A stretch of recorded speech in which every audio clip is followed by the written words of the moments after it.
रहीम अस्सलाम वालेकुम students, welcome back to my channel educational tips. कैसे हैं आप सब? उम्मीद करती हूँ आप सब बच्चे बिल्कुल ठीक होंगे। तो बच्चों, आज मैं आपके साथ शेयर करने जा रही हूँ यूनिट नंबर 6 है जी हमारे पास फोर्सेस एंड मोशन। यानी कि हम लोग इसके अंदर बात करेंगे कि किस तरह से हमारे किसी भी चीज़ के ऊपर, किसी भी ऑब्जेक्ट के ऊपर फोर्स अप्लाई की जाती है और फिर मोशन किस तरह से होता है, मूवमेंट किस तरह से आती है, सारा कुछ हम लोग बात करेंगे इस चैप्टर के अंदर। तो चलिए स्टार्ट करते हैं अपना आज lecture. All around you things move, यानी आपके इर्द गिर्द जितनी भी चीज़ें हैं वो सब मूव करती हैं, वो सब चल रही हैं। Motion is a change in position. Motion क्या है? आपको किसी जगह से अपनी एक जगह से दूसरी जगह जाते हैं तो आपने अपनी पोजीशन चेंज की, तो मोशन क्या है? वो जो मूवमेंट है आपके अंदर वो आपकी मोशन कहलाएगी। When something is moving we say it is in a motion. जब कोई चीज़ हिल रही होती है हम कहते हैं कि ये फलां चीज़ जो है ये मोशन मूवमेंट कर रही है, मोशन है वो, ठीक है। In everyday life we perform many function. When we push a trolley it moves. हम लोग अगर आम रूटीन में देखें तो हम लोग बहुत सी चीज़ों पर हम लोग मोशन कर रहे हैं, ठीक है। यानी किस तरह से उनके ऊपर फंक्शन परफॉर्म कर रहे हैं। जैसे फॉर एग्जांपल एक ट्रॉली है और जिसके अंदर आपने ग्रॉसरीज रखी हुई है, जब वो मूव करेगी तो वो उसका मोशन है, ठीक है। What makes the trolley move? अब ट्रॉली को किस चीज़ ने मूव करवाया, ठीक है। जब आप ट्रॉली को धक्का देंगे तो ही वो आगे जाएगी ना। What keeps an aeroplane in the air? अब एरोप्लेन को हवा के अंदर एरोप्लेन क्यों टिका हुआ होता है? हवा के अंदर एरोप्लेन कैसे सीधा मूव कर रहा है? What crack the shell of the net? क्या चीज़ है जो कि नट के शेल को क्रैक डालती है? Example of the each of the above example involve movement. हर चीज़ के अंदर जो ऊपर बात की गई है इन सब के अंदर मूवमेंट इन्वॉल्व है। And a push and a pull is needed to bring about the movement. और इन तमाम एग्जाम्पल में पुश और पुल यूज़ हो रहा है। पुश और पुल किस तरह से? हम लोग जब ट्रॉली को पुश करेंगे ही तो ही हम लोगों की वो चीज़ होगी, ठीक है। इसी तरह से हम लोग अपने साथ हैंड कैरी को अपने घसीटेंगे, साथ अपनी तरफ मूव कराएंगे, ठीक है। तो ही ट्रॉली हमारी तरफ मूव करेगी, ठीक है। ये सारी क्या है? मूवमेंट है। This push and pull is called force. और ये जो पुश और पुल है इसको हम लोग क्या कह देते हैं? ये हमारे पास फोर्सेस हैं।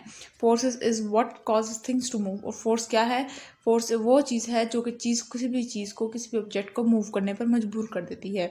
Force can't be seen but we can feel और ऑब्जर्व इट्स इफेक्ट। जैसे एनर्जी को हम लोग फील कर सकते थे, हम लोग उसके असरात देख सकते थे, लेकिन हम लोग खुद एनर्जी को देख नहीं सकते थे। इस तरह से फोर्स को भी हम लोग खुद देख नहीं सकते, उसके असरात को फील कर सकते हैं, उसके रद्द अमल को देख सकते हैं, उसके रिजल्ट्स को देख सकते हैं, ठीक है। Force usually act on object when in contact with them और इन एन एक्ट और it can act at a distance. यानी कि फोर्स तब हम लोग देख रहे होते हैं जब कोई किसी चीज़ के ऊपर वो हमारे साथ कोई चीज़ हो, ठीक है, या किसी चीज़ के ऊपर हम लोग किसी ना किसी तरह से एक सर्टन डिस्टेंस पर मौजूद है और उसके ऊपर हम लोग फोर्स अप्लाई कर रहे हैं तो हम उसके रिजल्ट्स को इजीली फील कर रहे होंगे। अब pushing force make an object moves away from you, ठीक है। पुश करने की वजह से ट्रॉली आगे मूव करेगी। अब pull is the force that makes an object moves towards you. अब पुल क्या करता है? आपको पुश आपको आपके ऑब्जेक्ट को आपसे दूर करती है, जबकि पुल आपके करीब कर रही होती है, ठीक है। अब हैंड कैरी को आप पुल करेंगे तो आपके करीब रहेगी, ठीक है। When you stretch a rubber band what do you see? जब आप किसी रबर बैंड को यूँ स्ट्रेच करते हैं तो आप देखते हैं कि जब यूँ करेंगे, जब उसको वो ये जो यूँ करके आपने रबर बैंड को खींचा तो आपने इसके ऊपर फोर्स लगाई है, ठीक है। और जब आपने छोड़ा तो वो वापस अपनी जगह पे आ जाएगी, ठीक है। The rubber band becomes longer.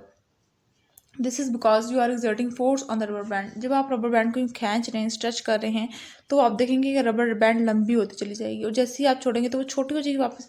अब वो जो लंबी हुई वो क्यों हुई? क्योंकि उसके ऊपर फोर्स अप्लाई हुई थी। यू आर स्ट्रेचिंग इट, आप लोग खींच रहे थे। When you squeeze a piece of playing clay what happens to it? जब आप किसी क्ले को यूं करते हैं, यूं क्ले को आप यूं मुट्ठी में लेकर यूं करेंगे तो वो क्या देखेंगे? आप देखेंगे कि वो कुछ क्ले आपकी मुट्ठी में स्क्वीज हो रही है, कम हो रही है, ठीक है, सिमेट्री है। The playing clay loses it shape. जो क्ले है वो अपनी शेप को लूज कर देगी, अपनी शेप चेंज कर लेगी। It compress by the force of your hand. वो आपके हैंड के, आपके हाथ के जो आपने हाथ से अप्लाई किया था फोर्स, उसके अकॉर्डिंग हो जाएगी। In short the force can change the shape of an object. और अगर हम लोग ये कहें कि फोर्स किसी भी ऑब्जेक्ट की शेप को चेंज कर देती है तो हाँ, ये बात सच है। When force is applied the can changes. इसी तरह से अगर हम लोग किसी कोई टिन है हमारे पास या कोई कैन है, उसके ऊपर हमने फोर्स अप्लाई की तो देखिए कैन की शेप चेंज हो जाएगी। उसके बाद जी वो लोग बात कर रहे हैं, अब हम लोग आगे आ जाते हैं तो नेक्स्ट पेज पर आ जाइए। नेक्स्ट पेज पे है जी, force can change the shape of an object. कोई भी चीज़ है, कोई भी फोर्स है, वो क्या करता है, वो किसी भी चीज़, किसी भी ऑब्जेक्ट की शेप को, पहली बात तो ये साइज को चेंज कर देगा। किस तरह से? When force is applied on a floor dough it changes shape. जब ये इसकी मिसाल वैसे दे रहे हैं कि जब आपके आटे के ऊपर आप फोर्स अप्लाई करते हैं, ठीक है, तो वो रोटी शक्ल अख्तियार कर लेती है। पहले वो एक डो थी, ठीक है, उसने उसकी शेप चेंज कर ली, ठीक है। Force can stop a moving object. अब आप किसी चीज़ को मूव करते हुए रोकना चाह रहे हैं, जैसे फॉर एग्जाम्पल फुटबॉल की एग्जाम्पल देगी आप। फुटबॉल, अब force applied on the football make it stop, ठीक है। आप फुटबॉल को के ऊपर फोर्स लगाएंगे तो वो फुटबॉल रुक जाएगी, ठीक है। Forces can change the speed of a moving object. इसी तरह से कोई भी चीज़ की सब स्पीड है उसको भी चेंज कर देती है फोर्स, ठीक है। When a hockey player hit a moving ball the speed of the ball increases. इसी तरह से वो कह रहे हैं कि जब हॉकी का जो कोई प्लेयर है, खिलाड़ी है, वो बॉल पे, हॉकी की बॉल पे मारेगा तो उस बॉल की स्पीड इंक्रीज हो जाएगी, ठीक है।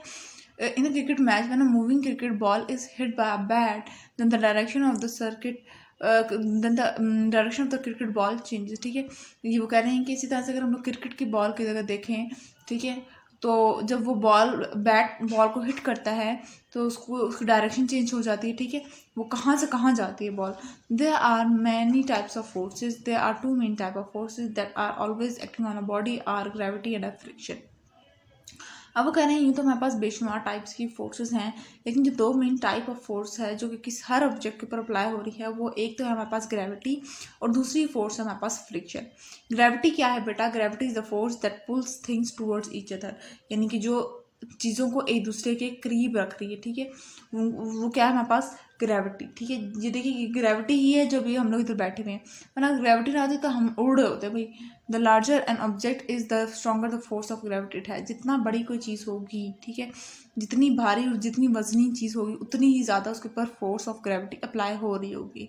यू कांट सी ग्रेविटी, हम ग्रेविटी को देख नहीं सकते but you can feel it, लेकिन आप फील कर सकते हैं। वो किस तरह से? मैं इधर बैठी हुई हूँ, ये ग्रेविटी की वजह से बैठी हूँ। क्यों? क्योंकि ग्रेविटी मुझे नीचे की तरफ धक्का दे रही है, ठीक है, जिससे मैं इधर बैठी हुई। अगर मेरे पर ग्रेविटी अप्लाई ना हो रही होती तो मैं हवा में उड़ना शुरू हो जाती। Gravity keeps you on the ground, वही बात कि आपको वो ग्राउंड पर, ज़मीन पर रखने में मदद करती है। अर्थ has a strong force of gravity because of its size. और अर्थ के ऊपर बहुत ज़्यादा अमाउंट में, बहुत मतलब ग्रेविटी की जो फोर्स है वो बहुत ज़्यादा है। क्यों? क्योंकि अर्थ का साइज़ बड़ा है, और मैंने वही बात, जितनी बड़ी चीज़ होगी उतनी ज़्यादा उसके ऊपर ग्रेविटी अप्लाई हो रही होगी।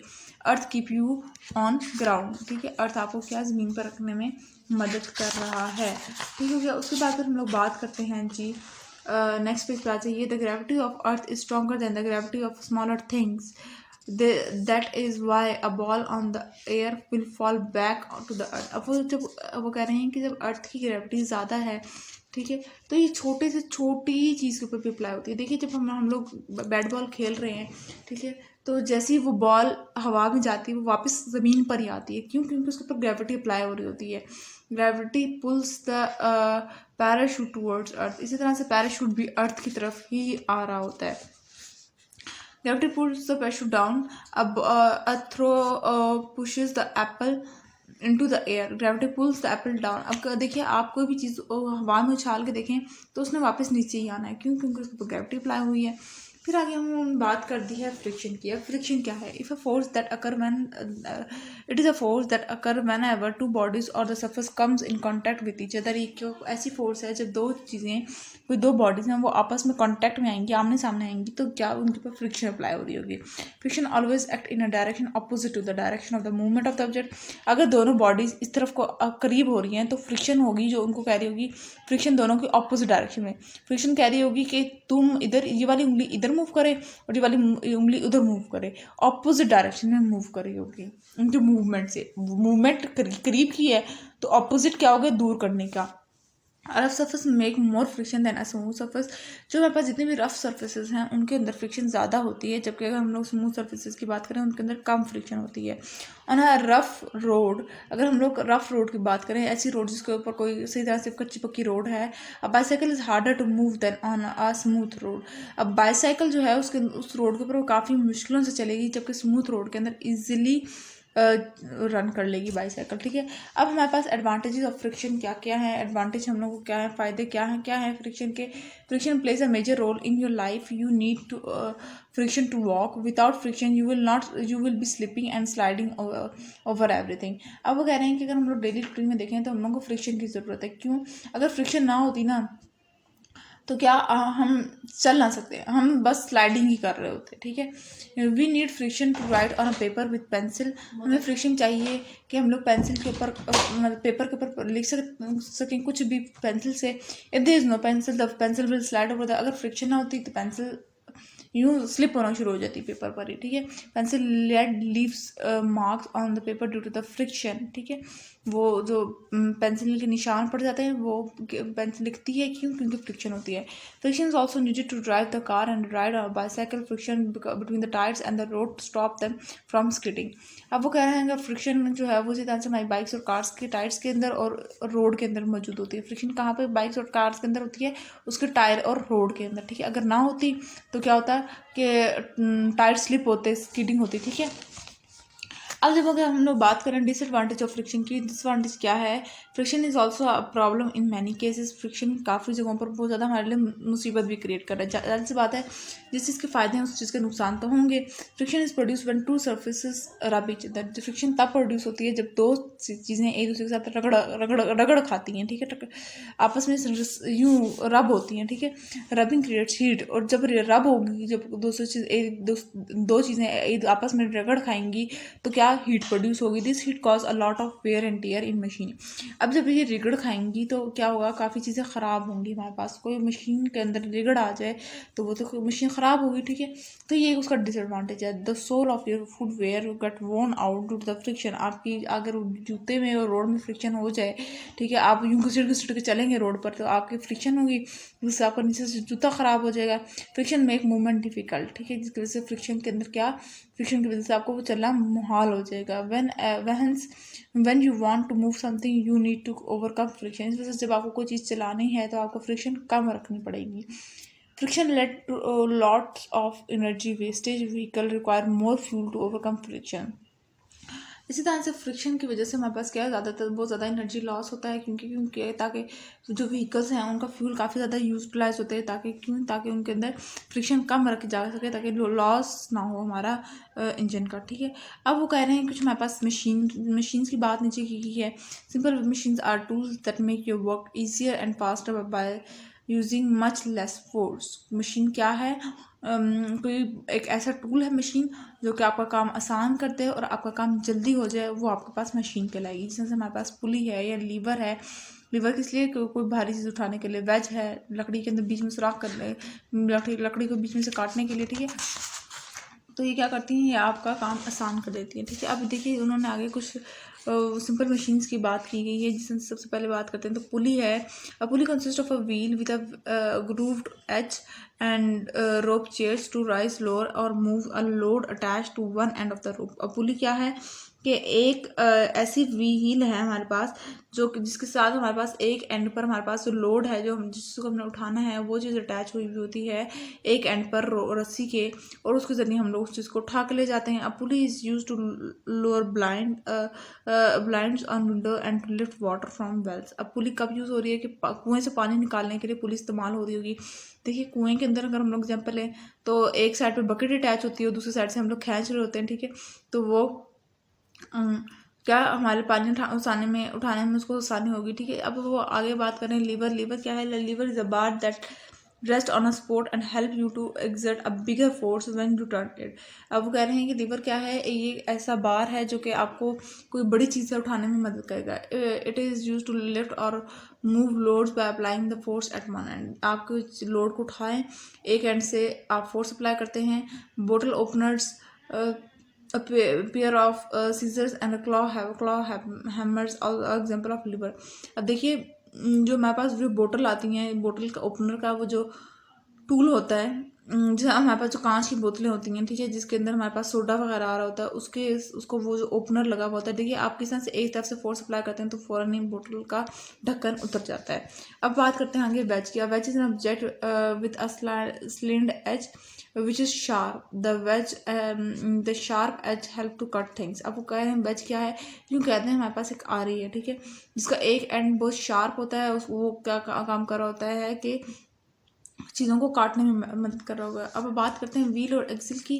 व्हील और एक्सिल की बात करें, अब wheel one combined with the rod called axle, जब वो व्हील किसी चीज़, ये देखिए व्हील एंड एक्सिल ये है, ठीक है, ये है व्हील और एक्सिल, ये जो हम लोग यूँ कहते हैं कि अब आप इसको क्या कहेंगे, साइकिल का जो पैडल होता है, ठीक है, ये व्हील और एक्सिल है।